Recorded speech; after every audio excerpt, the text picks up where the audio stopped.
మా సహచర శాసన మండలి సభ్యురాలు, బీఆర్ఎస్ పార్టీ సభ్యురాలు, ఎమ్మెల్సీ కల్వకుంట్ల కవిత గారు కన్ఫ్యూజన్లో కొన్ని మాటలు మాట్లాడడం జరిగింది. వారు మాట్లాడిన మాటల పట్ల, వారి యొక్క కన్ఫ్యూజన్ పట్ల కొన్ని విషయాలు తెలంగాణ ప్రజలకి, అదేవిధంగా బీఆర్ఎస్ పార్టీ నాయకులకి సమాధానం చెప్పడానికి ప్రెస్ మీట్ని నిర్వహించడం జరిగింది. బహుశా నిన్న కల్వకుంట్ల కవిత గారు ముఖ్యమంత్రిని ఉద్దేశించి ముఖ్యమంత్రి గారు ఫ్లైట్ మోడ్లో ఉన్నారని చెప్పి మాట్లాడినారు. బహుశా తను కన్ఫ్యూజన్లో వాళ్ళ నాయనని అనబోయి, ప్రతిపక్ష నాయకుడిని అనబోయి ముఖ్యమంత్రి గారిని అన్నట్టు అనిపిస్తుంది. ఎందుకంటే 18 నెలలు అయింది తెలంగాణ రాష్ట్రంలో కాంగ్రెస్ ప్రభుత్వం ఏర్పడి. 18 మంత్స్లో ప్రధాన ప్రతిపక్ష నాయకుడు ఫార్మ్ హౌస్లో పండుకొని ప్రజల మధ్యలో లేకుండా, కనీసము తనని గెలిపించిన నియోజకవర్గ ప్రజల పట్ల, వారి యొక్క సమస్యల పట్ల కూడా పట్టించుకోకుండా ఫార్మ్ హౌస్లో పండుకున్నది కల్వకుంట్ల కవిత గారి తండ్రి దుబాయ్ శేఖర్ గారు. దుబాయ్ శేఖర్ 18 నెలలకెళ్ళి ఫ్లైట్ మోడ్లో వాళ్ళ తండ్రి గారు ఉన్నారు. ఫ్లైట్ మోడ్లో ఉన్న వాళ్ళ తండ్రి గారిని మేల్కొల్పకుండా ఈరోజు కల్వకుంట్ల కవిత గారి కుటుంబం పరిస్థితి ఏ రకంగా ఉందనంటే, వాళ్ళ అయ్యనేమో దుబాయ్ శేఖర్ గారేమో ఫ్లైట్ మోడ్లో, కల్వకుంట్ల కవిత నువ్వేమో కన్ఫ్యూజన్ మోడ్లో, మీ అన్ననేమో సైలెంట్ మోడ్లో, మీ బావనేమో పాజ్ మోడ్లో, మొత్తానికి మీ పార్టీ ఏమో డిస్మాంటల్ మోడ్లో ఉంది.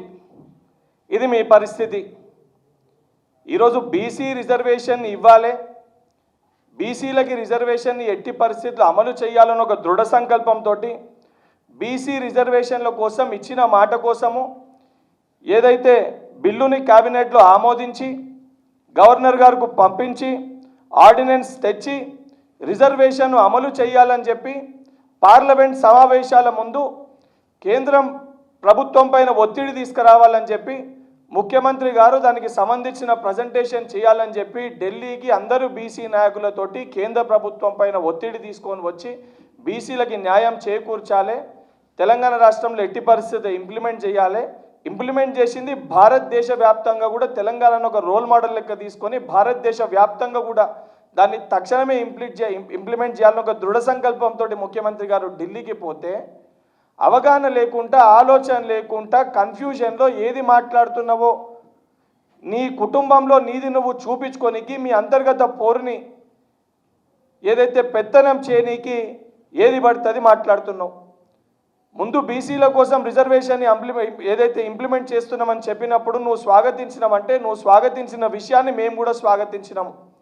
కానీ ఈరోజు ముఖ్యమంత్రి గారు దాన్ని ఇంప్లిమెంట్ చేయాలని చెప్పి ఢిల్లీకి పోతుంటే ముఖ్యమంత్రి గారిని విమర్శిస్తున్నామని అంటే, ఈ ద్వంద్వ వైఖరి ఈరోజు ప్రజలందరూ కూడా గమనిస్తుండ్రు. నిజంగా మీకు చిత్తశుద్ధి ఉంటే, బాధ్యతనే ఉంటే ఫ్లైట్ మోడ్లో ఉన్న మీ దుబాయ్ శేఖర్ గారిని పబ్లిక్ మోడ్లోకి తీసుకొని వచ్చి, ప్రజల మధ్యలోకి తీసుకొని వచ్చి బీసీ రిజర్వేషన్ పైన మేము కూడా సానుకూలంగా ఉన్నాము, మేము కూడా దీనిపైన పోరాటం చేస్తామని చెప్పి మాట్లాడాలి.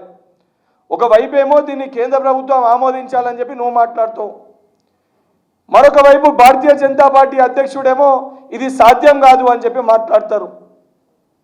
తెలంగాణ ప్రజలు ఏ రకంగా అయితే మాకు 65 స్థానాలు గెలిపించిండ్రో, భారతీయ జనతా పార్టీ కూడా 8 మంది ఎమ్మెల్యేని గెలిపించారు. పార్లమెంట్లో మాకు 8 మంది ఎంపీలని గెలిపిస్తే భారతీయ జనతా పార్టీ నాయకులకు కూడా ఇక్కడ 8 మంది ఎంపీలని గెలిపించారు. తెలంగాణ రాష్ట్రంలో ఉన్న బీసీల పక్షాన్ని నిలబడాల్సిన బాధ్యత మీ పైన ఉంది. ఈరోజు కేంద్ర మంత్రిగా బండి సంజయ్ గారు కానీ, ఈటల రాజేందర్ కానీ పదే పదే మేము బీసీ నాయకులమని చెప్పుకుంటారో, నిజంగా మీకు బాధ్యత చిత్తశుద్ధి ఉంటే ఇది తక్షణమే కేంద్రం కూడా దీన్ని ఆమోదించాలి, ఆమోదించకపోతే మేము రాజీనామా చేస్తామని గట్టిగా బలంగా మీరు చెప్పగలగాలి. ఆ రకంగా మీరు చెప్పలేకపోతే రేపు పొద్దున తెలంగాణలో ఉన్న బీసీ సమాజము, బీసీ నాయకులు కానీ, బీసీ ప్రజలు ఎవరు కూడా రేపు పొద్దున మీ దగ్గరకు వచ్చే పరిస్థితి ఉండదు, మిమ్మల్ని నమ్మే పరిస్థితి ఉండదు. ఈరోజు Bharatiya Janata party, BRS party ఇద్దరు ఒకటే ఉద్దేశపూర్వకంగా, ఒకలేమో కేంద్రం ఆమోదించాలని చెప్పి, మరొక ఆ పార్టీ అధ్యక్షుడేమో ఇది సాధ్యం కాదని చెప్పి ఉద్దేశపూర్వకంగా దీన్ని కానివ్వకుండా అడ్డుకునే ప్రయత్నం చేస్తుండ్రు.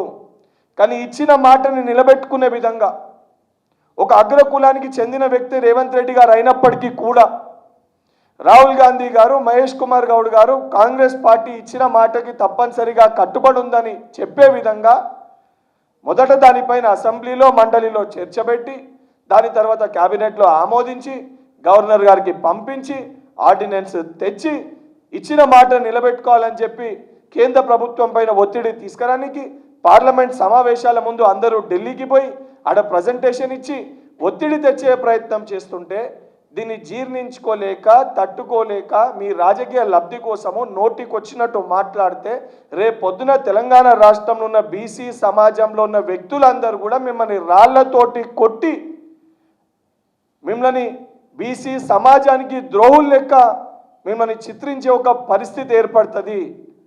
కల్వకుంట్ల కవిత గారు, ఇప్పటికన్నా మీరు కన్ఫ్యూజన్ మోడ్ వీడి నిజంగా మీకు బాధ్యత చిత్తశుద్ధి ఉంటే మళ్ళీ మీకు చెప్తున్నా, దుబాయ్ శేఖర్ ఎవరైతే ఫ్లైట్ మోడ్లో ఉన్నాడో మీ నాయన అలియాస్ కె చంద్రశేఖరరావు గారు, దుబాయ్ శేఖర్ గారిని వెళ్ళి ఫ్లైట్ మోడ్లోకి వెళ్ళి పబ్లిక్ మోడ్లోకి తీసుకొని వచ్చి ఈ విషయం పైన తెలంగాణ రాష్ట్ర ప్రధాన ప్రతిపక్ష నాయకునిగా తన బాధ్యతని తనకి గుర్తు చేసి మీ అన్నకి మీ బావకి మధ్యలో ఉన్న అంతర్గత కొట్లాటల్ని పక్కన పెట్టి ఈ విషయం పట్ల బీఆర్ఎస్ పార్టీ యొక్క చిత్తశుద్ధిని నిరూపించుకోవాలని చెప్పి నేను మీకు సవాల్ చేస్తున్నా.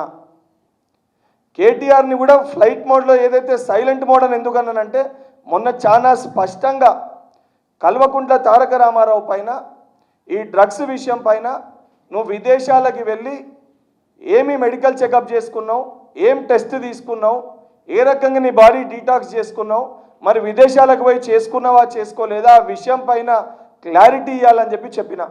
ఇప్పటి వరకు ఆయన కానీ వాళ్ళ పార్టీ సభ్యులు కానీ ఎవరు కూడా దానిపైన మాట్లాడలే. దాన్ని ఉద్దేశించి ఆయనని సైలెంట్ మోడ్ అని చెప్పి మాట్లాడడం జరిగింది. ఏదైతే అన్నా చెల్లెలు ఏం మాట్లాడుకుంటారో చూసి నాకు ఛాన్స్ దొరికితే ముందుకు వస్తామని చెప్పి ఉన్న హరీష్ రావుని పాస్ మోడ్ అనడం జరిగింది.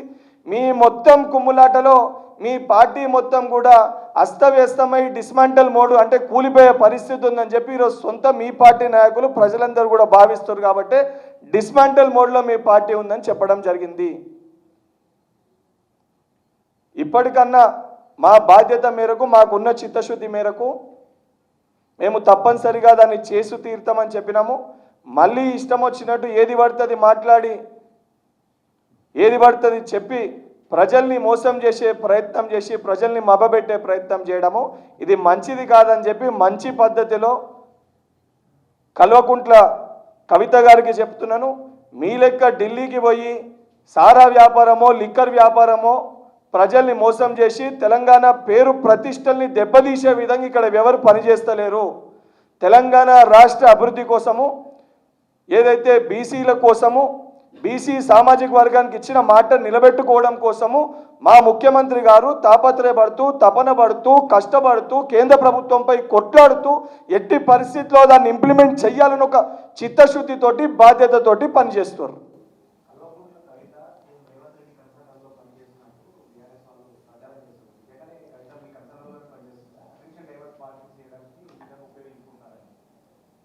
బీఆర్ఎస్ పార్టీ నాయకులు ఏదన్నా ఆరోపించే ముందు నిజంగా కవిత గారు వారి పార్టీ కంట్రోల్లో లేకపోతే గతంలో ఎంతోమంది నాయకులని వాళ్ళ పార్టీలకు వెళ్ళి సస్పెండ్ చేశారు. అది మాకు చెప్పుడు కాదు, కంట్రోల్లో లేకపోతే ముందు పోయి వాళ్ళ పార్టీ అధ్యక్షునికో కార్యనిర్వాహక అధ్యక్షునికో చెప్పి ఆమెను సస్పెండ్ చేయించమన్నారు. వాళ్ళ పార్టీలనే పెట్టుకొని వాళ్ళే దాన్ని అంగీకరించి ఇతరులు ఎవరన్నా సొంత చెల్లెపైన మాట్లాడితే కూడా దానిపైన స్పందించని వ్యక్తి కేటీఆర్. సొంత చెల్లెనే కాపాడుకోలేనోడు, సొంత చెల్లిపైన మాట్లాడితేనే స్పందించలేనోడు తెలంగాణ ప్రజల్ని ఏం కాపాడుకుంటాడు, తెలంగాణ ప్రజల సమస్యలపైన ఏం మాట్లాడతాడు? కవిత గారు ఏదైనా విషయం పైన సానుకూలంగా మాట్లాడి స్వాగతించినప్పుడు తను స్వాగతించిన విషయాన్ని మేము కూడా స్వాగతించినాం. కానీ మళ్ళీ వాళ్ళ కుటుంబంలో అంతర్గత కొట్టాడ కోసము ద్వంద్వ వైఖరి ప్రదర్శిస్తే అది మంచిది కాదని చెప్పి బీసీల కోసం అంత తాపత్రయపడి తపనబడే నాయకులు ఉంటే జంతర్ మంతర్ దగ్గర కూర్చుంటే పిలవాల్సిన అవసరం ఏముందన్నా డైరెక్ట్గా వెళ్ళి మేము కూడా పాల్గొంటామని వస్తామని చెప్పి దుబాయ్ శేఖర్ గారు ఫార్మ్ హౌస్లోకి వెళ్ళి లేచి బిడ్డను ఎంట పెట్టుకొని ఢిల్లీ పోవాలి. అది వ్యక్తుల కోసం కాదు కదా, తెలంగాణలో ఉన్న యావత్ బీసీ సామాజిక వర్గం కోసము చేస్తున్న ఒక ప్రయత్నం. తెలంగాణలో ఉన్న ప్రతి ఒక్క రాజకీయ నాయకుడి పైన బాధ్యత ఉంటుంది. పిలిచినా పిలవకపోయినా దాంట్లో పాల్గొని మేము కూడా మీకు సానుకూలంగా మీకోసం మేము కూడా మద్దతు ఇచ్చినామని చెప్పుకోకపోతే రేపొద్దున స్థానిక సంస్థ ఎన్నికల్లో రాని వ్యక్తులు పాల్గొనే వ్యక్తులకి ఇక్కడ ప్రజలు బీసీ సామాజిక వర్గంలో ఉన్న ప్రజలు అందరూ తగిన గుణపాఠం వాళ్ళకి చెప్తారు. అండ్ మాకు చిత్తశుద్ధి ఉంది కాబట్టే మొదట దాన్ని అసెంబ్లీలో మండలిలో పెట్టడం జరిగింది. దాని తర్వాత ఆర్డినెన్స్ తేవచ్చు, ఎందుకు తెస్తలేరని చెప్పి వాళ్ళే ఆరోపించారు. చెప్పిన దాని మేరకు ఆర్డినెన్స్ తీసుకొని రావడం జరిగింది. ఈరోజు పార్లమెంట్ సమావేశాలు ఉన్నాయి కాబట్టి పార్లమెంట్ సమావేశాల్లో దాని ముందక్కడ కార్యక్రమం పెట్టి ఒత్తిడి తీసుకొని వచ్చి యావత్ భారతదేశానికి కూడా భారతీయ జనతా పార్టీ పైన ఒత్తిడి తీసుకొచ్చే విధంగా చేయాలనే ఉద్దేశంతో ముఖ్యమంత్రి గారు అందరినీ తీసుకొని ఢిల్లీకి వెళ్తుండ్రు.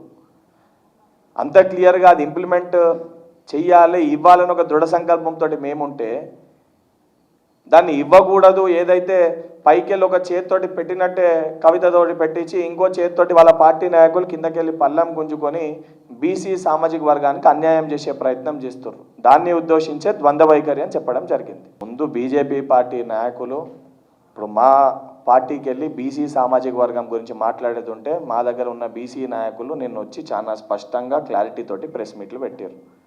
మాకు ఆ బాధ్యత ఉంది కాబట్టి ఈరోజు మా రథసారథి, మా పార్టీ యొక్క రథసారథి, మా పార్టీ యొక్క అధ్యక్షుడిని బీసీ నాయకుని మేము చేసుకున్నాము. ఈ మాట్లాడే వ్యక్తులు ఇద్దరు కూడా వాళ్ళ ప్రధాన ప్రతిపక్ష నాయకుని కానీ వాళ్ళ రెండు హౌస్లలో నాయకులు కానివ్వండి, ఒక్కళ్ళన్నా కూడా బీసీ నాయకుని వాళ్ళు చేసిర్రా? బీసీ నాయకత్వంలో వాళ్ళు పనిచేయనీకే వాళ్ళు సిద్ధంగా లేరు. ఉన్న బీసీ నాయకుని తొలగించి ఎవరిని అధ్యక్షుని చేసిర్రో చూసినాము.